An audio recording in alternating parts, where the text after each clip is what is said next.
Okay, so the goal today is to explore our big old picture. So here's an artist's rendering of the picture on the front of your book. And there's one piece of this that's a little bit important, which is that these be kind of squarish looking. So squarish looking is important because I'm trying to depict something flat, right? And then I'm also kind of being cognizant that I want these two rectangles to be the same size. So these two are the same size, these two are not the same size. That's going to be important for us in a bit. This is the same picture I've kind of been drawing with bubbles for throughout the semester, right? So going from the left side to the right side is our matrix A. And I'm going to say our matrix A is n by m. Get down with that? And then I need you guys to tell me what you know so far about this kind of picture, assuming that that's a bubble and this is a bubble. It's inverse. Okay, good. There's an inverse map that might come back. I'm gonna leave that off the picture, but that's gonna be important. Right? There might be an inverse. What the hell? I'm gonna put it on here, but I'm gonna put it on here in really light. So if such a thing exists, A inverse would go that way. It doesn't generally exist, to be clear.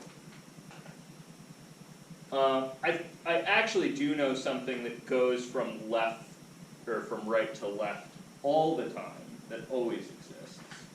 You remember the other map? Permutation. No, nice try. Elimination. Say again? The eliminations. Okay, elimination is a thing that we could use to come up with the inverse map. That's fair. That's a good thing to have in your head. How about if I take a matrix A that's n by m and transpose it, I get an m by n matrix, right? That matrix would actually be guaranteed to exist. Right? I can always transpose a matrix. It's not like inverting. So that one's always going to exist, and it's always going to come back. Makes sense why I want to leave that inverse as kind of a big old question mark, because it might not exist most of the time, or it won't exist most of the time.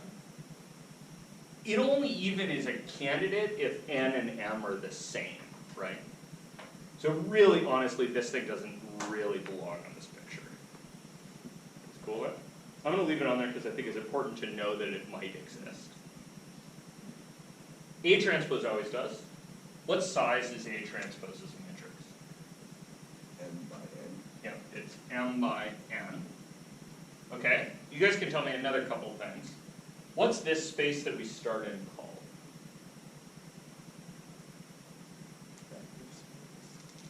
Good, it's going to be a vector space. In our case, it's specifically going to be one of the R somethings.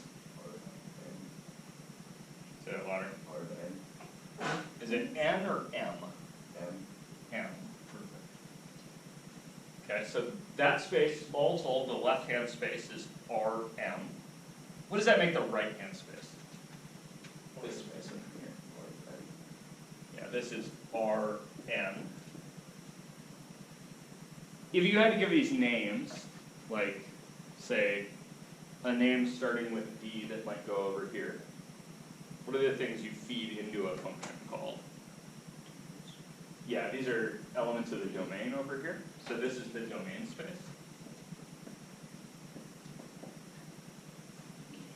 And on the right-hand side, yeah, this is the tricky bit. This is the codomain. And in your head, you don't have the word codomain probably, right? Because you just learned that word. What word did you have in your head?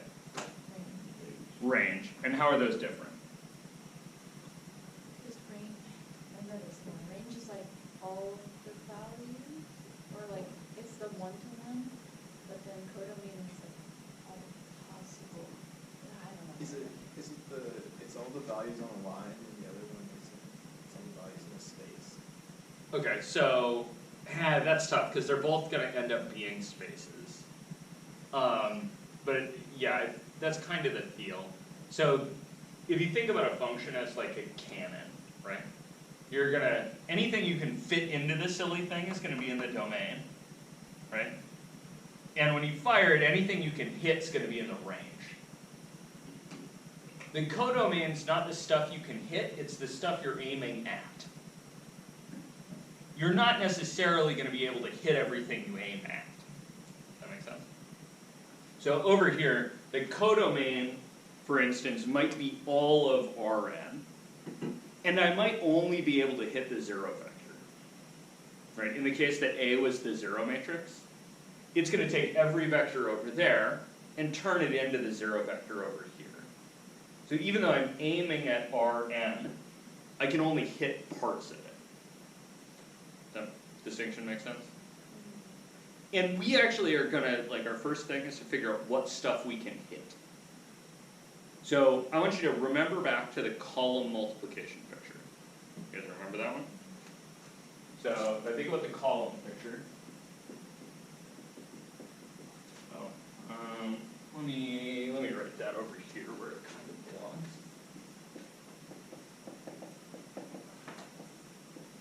Okay, so if I'm thinking about the column multiplication picture, I'm thinking about taking my matrix A that I'm going to represent with some columns in a box. How many columns do I need here? C of n. Is it N or M? No, it's M? Yeah, Okay, and how do I know it's M? because your dimensions go row by column. Yep, because it's rows by columns, and when I pick up a vector, I'm going to have to twist it sideways and drop it on, right? So that M by one vector is going to have to get twisted sideways and dropped on, which means that I need M things to drop it on to, right? So I'm going to take my matrix A with my M columns, I'm going to multiply it by a vector that's x1 through xm, right? And the column multiplication picture says that out of this result I'm going to get 1.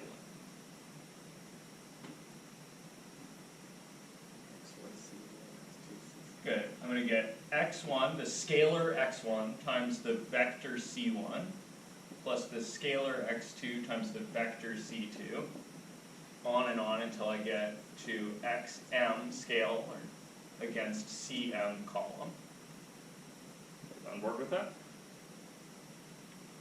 Okay, so as I'm thinking about the column picture, I'm noticing this thing is a linear combination of the columns, right?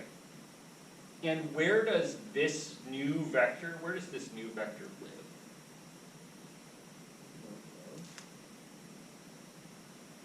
This guy is an element of something. How big are the columns? How many entries are in a column vector?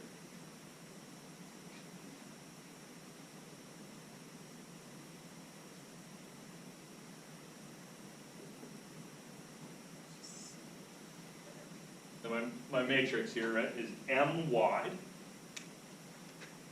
I've got my matrix A, right? And it's M across and N down. And so how many entries do my columns have? So each of, there are M columns, right? But how tall are they? Yeah, they're N tall because I took them out of an N by M matrix. I had to follow it. We went down that rabbit hole, I should just. Okay, good. All right, so we've taken a bunch of vectors that are in Rn, right? All my columns are elements of Rn. I've scaled them and added them together. So this thing is going to be an element of Rn. You guys on board with that? And this thing here, like all the stuff like this, so if I say all of the vectors that I can make by doing x1, c1 up through xm, cm, with xi's in R, right? This guy here represents the range. Because anything I'm going to be able to hit, I have to feed through the matrix A, and the way I feed it through the matrix A is just like this. The column multiplication picture says that the set of all things like this is the range. Is that an xi? Yep. So that's all of these guys. So that's x1, x2, x3, x up to xn. So this is the range. And that's the range as you guys are used to using. And it's just the scalar multiples of the columns. Yep, it's all of the scalar multiples and additions of the columns. So what that amounts to is it amounts to any vector that I can make as a linear combination of the columns. On board with that? Okay, so on my picture here, I'm going to say I've got A is mapping this stuff over here, and it's actually going to take all of the stuff that's over here and wad it up and put it into this box. And this box is going to be what I'm going to call the column space of A. And this is the range. So I'm going to always refer to it as the column space, but I want you to be able to think about it as it's the range.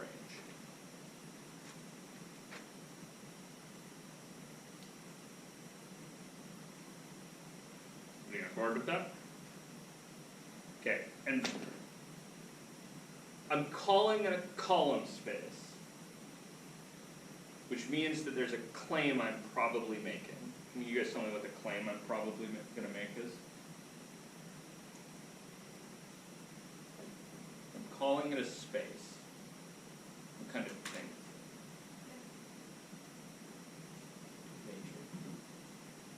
Vector what, Olivia?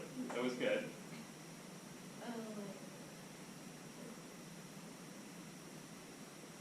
It was really good. You just gotta finish the phrase. Did we help her out? Good, perfect. It's gotta be a subspace. Where's the vector space it's a piece of? Which vector space is it a piece of? Yeah, it's a subspace of Rn. You guys see that? So that's a claim we're going to need to spend a second with. So our claim is going to be the column space of A is a subspace. And in order to demonstrate that, I need to first figure out one thing. And my one thing is 0 in it? Right, that's my starting point for checking subspaces. I'm going to check my 3 things that start counting at 0. So item 0, is 0 in there?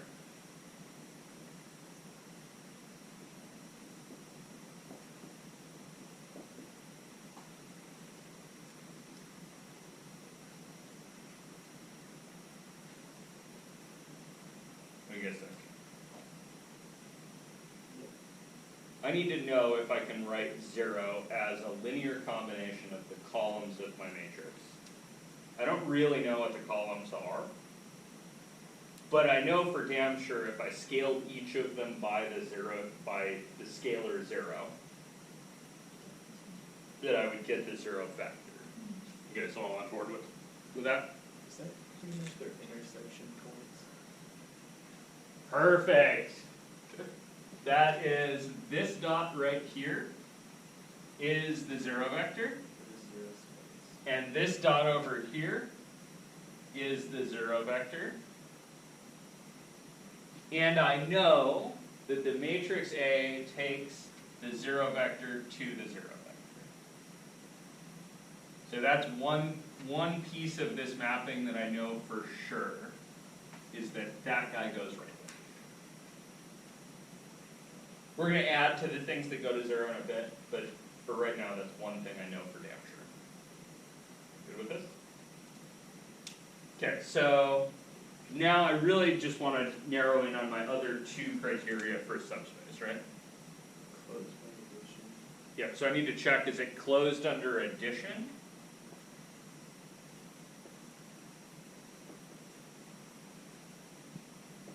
And what's my other one?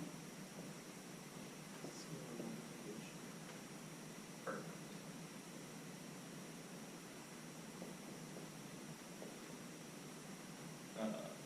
Oops, that was supposed to say closed under. Okay, so we know the 0 vector's in there because A done to the 0 vector is the 0 vector.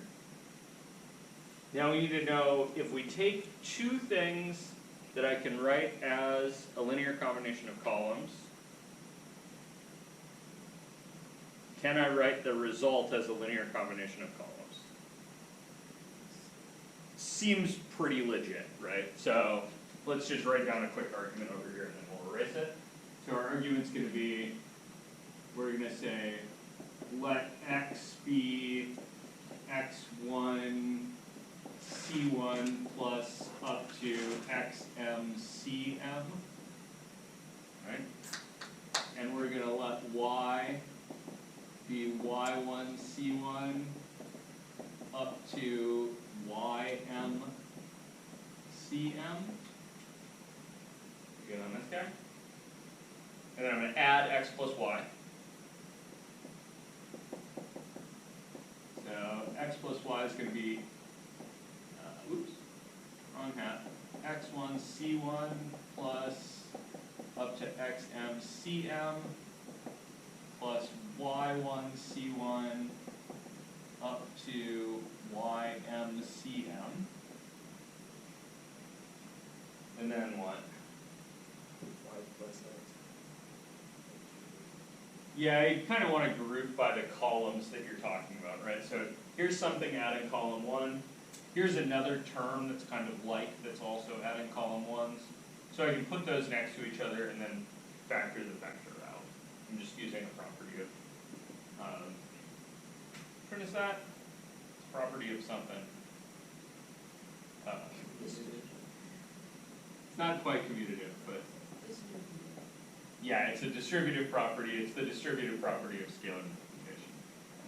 So we've got the x1 and y1 times c1 plus x2 plus y2 times c2, and on until we get to xm plus ym times cm. And that thing is a linear combination of the columns, and so that's actually in my column space of A. We good with that? Okay, if we do scalar multiplication, which is going to be our next one, how's that argument going to be? C of X equals. Yeah, I need to look at Cx, right? So I'm going to let x be x1 c1 on out to xm cm. And I'm going to let c be a scalar.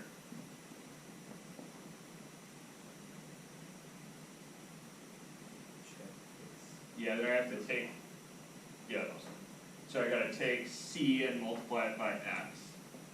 So c times x is going to be c times my little sum.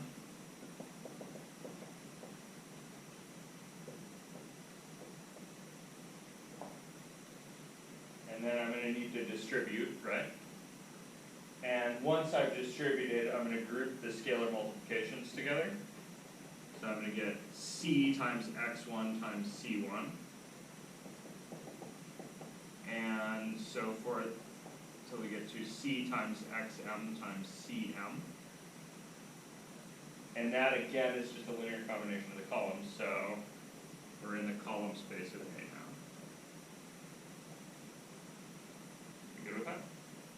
So what that means is I was basically okay to make this thing look flat.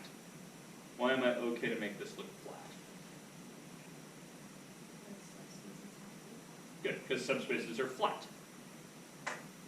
Okay, bored with that? Okay.